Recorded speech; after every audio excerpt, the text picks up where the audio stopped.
Good afternoon guys! Welcome back sa aking YouTube channel, RM Vlogs. Pasensya na kayo, medyo matagal-tagal talaga tayong hindi nakapag-vlog dahil wala namang ganap. So today is Sunday. Good afternoon na kasi hapon na, it's already 5 o'clock. So ngayon may prepare akong pagkain para doon sa isang alaga doon sa kabilang bahay na napunta dito.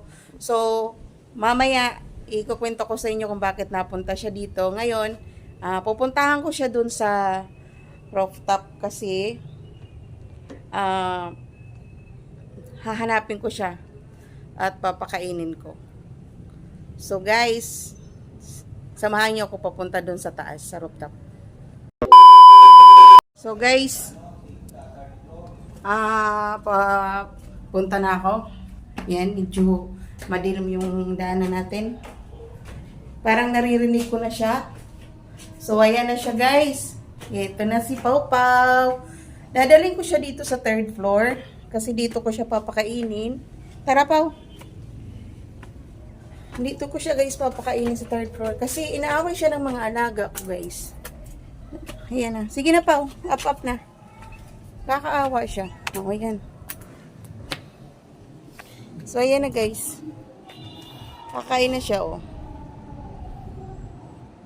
Hi, Pau Pau. So, ayan. Tuwing hapon ko lang siya napapakain. Actually, pinapakuha na to ng kapatid ni Chard Cabalbon TV. Pinapadala na doon sa kanila, sa kabilang bahay. So, ayan. Dahan-dahan lang, Pau. Hinimay ko pa yan para sa kanya. Ulam niya tilapia at saka yung kanin. So, babantayan ko siya ngayon para makakain siya ng maayos kasi meron guys mga bully dito. Diyan. Nandiyan lang guys sa mga paligid. Ayan. So, doon siya sa kabilang building na yan. Yan, dyan sa 3rd floor na yan. Diyan siya galing. So, ikukwento ko sa inyo kung bakit napunta siya dito sa amin. So, yun na nga guys. Kukwentuhan ko kayo kung bakit napunta itong alaga ng kapatid ni Chard Cabalbon TV. Ang pangalan nito si Pau Pau. Medyo okay na siya sa akin. Nagpapahawak na siya. So, ito po yung nangyari sa kanila. Bali, dalawa po yan sila. Yung isa po, nahuli na namin. Dinala na nila doon sa kanila. Nakabalik na doon. Ang nangyari po kasi, bali, naglinis kami doon sa kabilang building. Diyan sa pinakita ko sa inyo na. Naglinis kami ng isang kwarto dyan na puno ng stock na mga sira na. Maraming mga daga. So, naisipan nila na dalhin yung magdala ng pusa doon. Actually, yung dito sana ng mga pusa. Kaso, hindi kaya ng kalooban ko na dalhin dyan sa kwarto na yan kasi walang kahangin-hangin at the same time, ang lalaki ng mga daga doon. So, ito kasi mga alaga ko, hindi ko kasi tinuring na, sabi nga nila, hindi ko tinuring na pets lang. Party na ng pang-araw-araw kong pamumuhay, party na sila ng life ko, habang nandito kami sa workplace namin.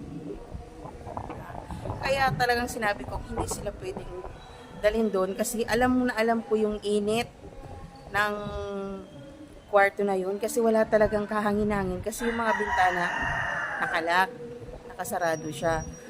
So, ang ginawa, nagpakuha dun sa kabilang bahay ng pusa.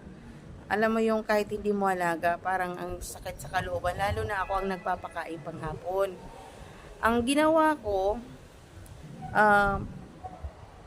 nilagyan ko ng ganyan lang kalaking siwang. Ganyan lang talaga kalaking siwang para ba may hangin din na pumasok. At saka nung pumunta sila dito, natakot sila sa daga. Kasi marami talagang daga. So, natakot sila. Ayun, 2 days lang sila doon sa ano na yun, sa kwarto na yun. Nakalabas sila. Akala namin nakawala na dito sa mga ganyan, no, sa mga building na yan. No. Yan dyan. Yan. Akala namin nakawala na. So, ang ginawa namin, pinabayaan lang namin. Yung isang bisis, yung isang kasama ni Pau Pau, nakarating dito. Yan, sa bubong na yan. Yan yung bubong namin, yung bahay namin. Nakita ko siya dyan. Ayun, tinawag ko siya ng tinawag hanggang sa napaamo ko rin. Bumaba siya dun sa amin sa baba. Ngayon, nung pumunta na sila dito, dinala na nila pabalik dun sa bahay. Ito naman, ang tagal naming hinanap to. Nung nakaraan, doon yung sa third floor doon. Sa third floor, pakita ko sa inyo third. Yan. Diyan siya. Sa ano na yan. Dinadalan ko siya ng pagkain. Tuwing hapon lang talaga siya nakakakain. Pero dinadamihan ko yung nilalagay kong pagkain para kako. Pag nagutom siya, may kakainin pa rin siya. Yan, tuwing ano lang talaga siya dyan. Yan. Tuwing hapon lang ako umakyat dyan sa third floor. Isang busy, sabi ko parang wala na ata siya doon. Kasi nung isang hapon, parang walang bawas yung binigay ko sa kanya last day na pagkain. Parang walang bawas. Sabi ko wala na ata. Tapos the next day, ganun pa rin. Wala pa rin bawas. Sabi ko siguro wala na, nakawala na. Tapos na, isang beses may parang nag-aaway-away ng mga pusa. Yun, nakita ko siya. Nandyan din naman siya. Diyan na naman ulit. Ngayon, tinawag ko siya. Tapos, bumaba siya doon sa baba namin, sa kusina. Yun nga lang, inaaway siya ng mga alaga ko. So, tumakbo siya papunta dito sa rooftop na to. So, yan. Tuwing hapon, tinatawag ko na lang siya, pinapakain ko na lang. Pero baka, pag medyo, kinukuha ko lang yung loob niya, na pagtiwala siya sa akin. Pero, yung cage niya, naka-ready na rin. Tsaka hinahanap na rin siya doon ng kapatid ni Chard Cabalbong TV. Alaga niya kasi ito. Kung totoosin lang talaga, ramdam ko siya, parang ayaw niya talaga sanang madala yan dito. So, wala nang magagawa. Yun. Lagi niya na itong sinasabi sa akin na dalhin nga doon. Kaso ngayon sabi ko, kukunin ko muna yung tiwala niya. Kasi baka pag nakita niya yung cage niya, hindi na lumapit ulit sa akin. So, hindi na mahihirapan na kami niyan pag sabi ko sa kanya. Yun, inaamo-amo ko lang ito. Si Pau Pau. Yan. Tapos nilagyan ko siya ng tubigan doon, oh. Yan. Nilagyan ko siya ng tubigan dyan. Ngayon, papalitan ko na naman yan kasi medyo baka nainitan niya kasi mainit dito pag rooftop ko kasi ito mainit yan. Papalitan ko siya ng tubig. So, yan. Hihintayin ko siyang matapos yan o kaya kunti na lang yung matira. Ilalagay ko na lang dyan pag kunting-kunti na lang matira. Dinadala ko yung kainan niya sa baba para bukas ng hapon, meron na naman akong pakain sa kanya. So, ayan yung namin tuwing hapon. Ngayon nga, habang nagsasalita ako sa kanina dito sa baba ng intro, naririnig ko na siyang naririnig ko na siyang ang tawag dito. Alam niya nang nandun na ako sa kusina. Naririnig ko na yung boses niya. Mahina lang kasi yung boses niya. So, ayan. Nakakaawa nga din minsan dahil inaawal nga dito ng mga bully. Pero, meron naman siyang safe na tulugan yung doon. Yung doon sa Pakita ko sa inyo. Hindi makita. Yan. Bumabalik siya dyan pagkatapos niyang kumain. Doon nga lang sa bubong yung kisame na yan. Bumabalik siya dyan. Kung saan siya unang nakawala, bumabalik siya. Yun nga lang, syempre maraming pakalat-kalat din dito ng mga pusa sa taas. Minsan inaaway siya, natatakot siya So, ayan. Busog na siya, Nandiyan na siya. Yan. Pau Pau, busog ka na? Busog na siya, guys. Iniwanan niya nito. May sobra pa. Pero mamaya-maya babalik ako. Papahinga-hinga lang yan. Ang ginagawa. Ito pa, Pau, Meron pang kunti, Pau. Pau. Meron pang kunting natira, Pau. Yan na siya, guys. Pau. Busog na ikaw? Ha? Maano siya pero wala siyang boses, guys. Ayan. Busog na? Busog na si Pau Pau. Nakakaawa din eh. Pau!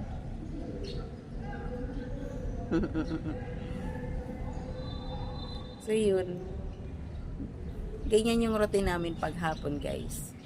So ngayon, pupuntahan ko na yung ano niya, yung tubig niya na lalagyan ko ng, ay papalitan ko ba. Guys, hinatira pang konti sa kanin niya. Yan. Konti lang naman. Marami lang siya tingnan sa video. Oh. Hey, Pau! Kumusta yung Pau-Pau ko? Kumusta ang Pau-Pau? Pau-Pau! Pau-Pau! Ba't wala kang busis, Pau? So, ito guys, kunin natin to. Kasi madumi na. Ito yung grape. Ayan.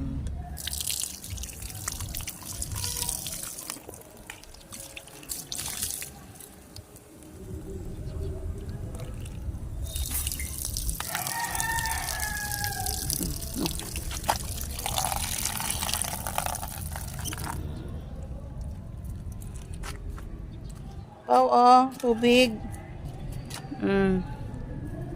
Doon ka na doon. Tubig.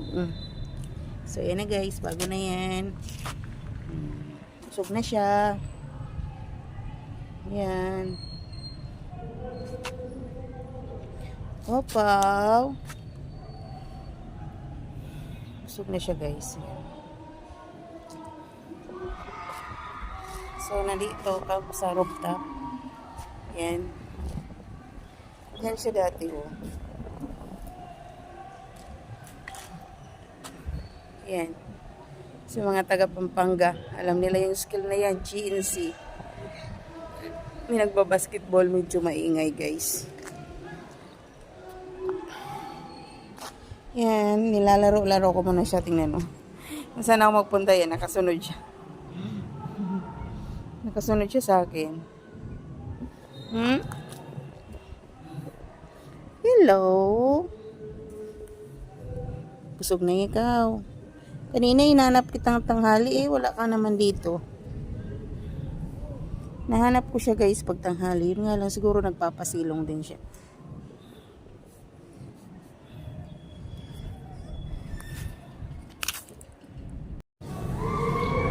So ayan na nga guys.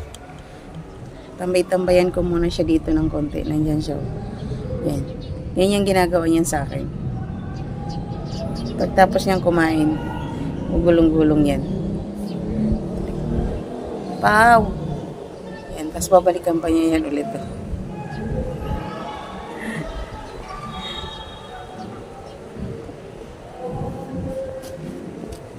Yan. Yan guys. Babalikan pa niya yan.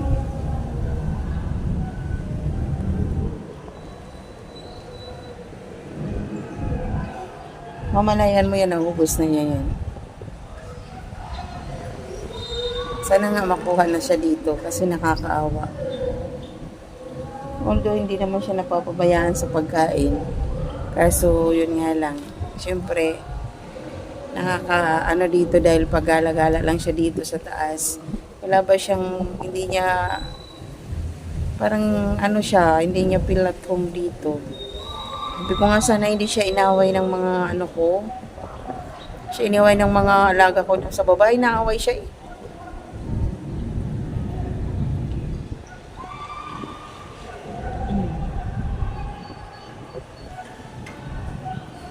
Pau, okay na ikaw? Okay na ikaw? Yan. Unti-unti ng loob niya. Na? Yan.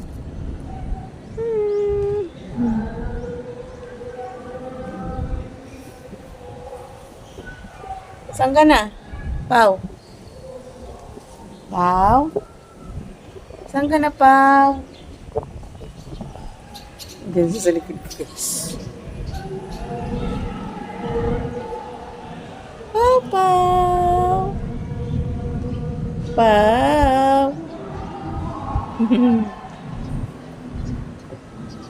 Okay na ikaw? Busog ka na? Busog ka na, Pau?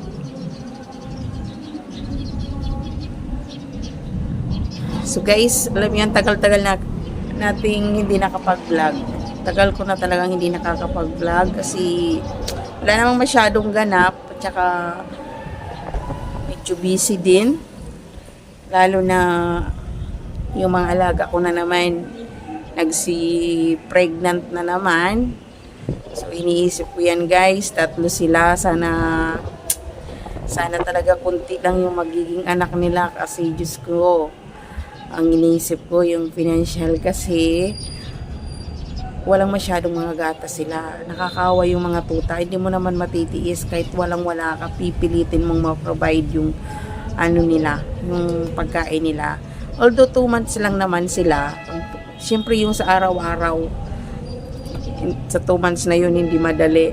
Lalo na pag marami. Tsaka ang hirap kasi sa kanila dahil mga matatapang sila pag may mga anak. Hindi sila matapang sa ibang tao pero parang nagsasakitan sila ng mga nila, ng mga anak nila. Yun lang yung mahirap sa kanila. Tsaka yung isang nabuntis ngayon, yun pa yan sana pinaka-iniiwas-iwasan kong mabuntis kasi kahit ako ayaw niyang palapit sa akin yung anak niya. Yun yung pinakamahirap na Sabi ko nga sana okay lang na magsabuntis sila lagi. Marami namang humihingi. Gusto ko lang sana mabuntis sila, yung hindi sila nag-aaway-away at saka marami silang gatas. Okay lang yung alagaan eh. Ang problema yung nag-aalaga ka na may yung sa financial, yun yung mahirap. Kaya sana guys, lagi akong makapag-update na sa inyo ngayon. Pasensya na. Pero salamat pa rin kahit hindi ako masyadong nakakapag-upload. Salamat pa rin sa mga nagsusubscribe, sa mga nanonood, kahit minsan pa short, hindi lang minsan, madalas pa short video lang ako. Nanonood pa rin kayo. Salamat guys sa inyong suporta. Sana madalas na akong makapag-upload ng mga videos, makapag-update. Salamat po at sana wag nyo rin pong i-skip ang ads.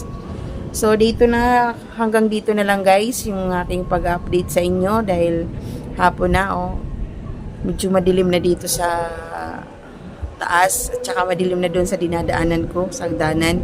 Maliwanag lang konti dito kasi nandito ako sa rooftop pero pag dumaan ako doon sa baba na siya, madilim na. So ito si Pau Pau yan, binabanding ko lang siya yan pagkatapos ng kain. Ayan nangihilamos na yan.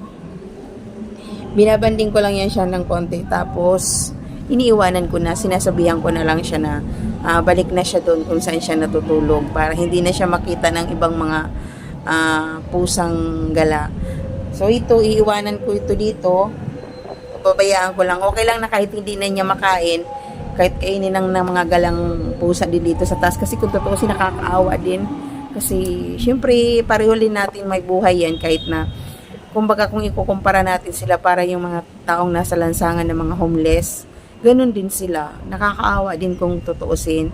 Kumbaga, buhay hirap talaga sila para ma-survive nila. Kaya, kung hindi man yan makain ni Pau Pau, okay lang nakainin nila kasi busog naman to may rami naman kasi yung dala ko kanina dito sa taas. So guys, hanggang dito na lang. Thank you for watching. Hope to see you on our next vlog. Salamat sa laging panonood. Have a nice Sunday. Bye-bye.